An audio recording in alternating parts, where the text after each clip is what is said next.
PDM और इत्तेहादी जमातों के वज़ीर-ए-आज़म हाउस में होने वाले इजलास में झूठी जमातों ने महंगाई पर सख्त मौक़िफ़ इख्तियार किया है। बाज़ रहनुमाओं ने गिला किया कि मौजूदा हालात में आवाम में जाना मुश्किल हो गया है। छोटी जमातें ये कहते हैं कि महंगाई बहुत ज्यादा हो रही है और उन्होंने इस मामले में सख्त मौक़िफ़ अपनाया है। इस पर हम बात करते हैं डॉन न्यूज़ के नुमाइंदे जावेद हुसैन से। जावेद, बताइएगा क्या कहा गया है महंगाई के बारे में और इसको कंट्रोल करने के लिए कोई लाहे अमल भी बनाया जाएगा?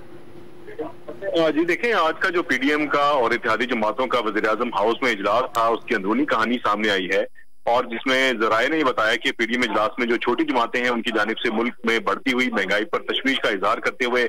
सख्त मौक़िफ़ इख्तियार किया गया है। और खास तौर पर अगर बात की जाए तो कौमी वतन पार्टी के सरबराह आफ्ताब शेरपाव जो है वो पीडीएम की आदत पर फट पड़े हैं और उन्होंने सख्त मौक़िफ़ इख्तियार किया, जिसमें उन्होंने कहा कि अपनी इत्तेहादी हुकूमत पर सवालात उठाए उसकी कारकर्दगी पर, और उन्होंने कहा कि अब कारकर्दगी दिखाना होगी क्योंकि हुकूमत का हिस्सा ना होकर भी उनकी जमात जो है उन पर अवाम का नजला गिर रहा है और अवाम को फेस करने के लिए हमारे पास कोई ऐसी मौक़िफ़ और बयानियां नहीं है कि उनका सामना किया जा सके। जिस पर उन्होंने ये भी कहा कि इत्तेहादी हुकूमत को अब कारकर्दगी दिखाना होगी और उन्होंने कहा कि हम इस काबिल नहीं रहे कि अब अवाम में जा सके, इत्तेहादियों को मिलकर अवाम को रिलीफ देना होगा। और मुल्क में बढ़ती हुई महंगाई पर उन्होंने तशवीश का इजहार किया और सख्त मौक़िफ़ इख्तियार किया और जो पीडीएम की आदत थी उनको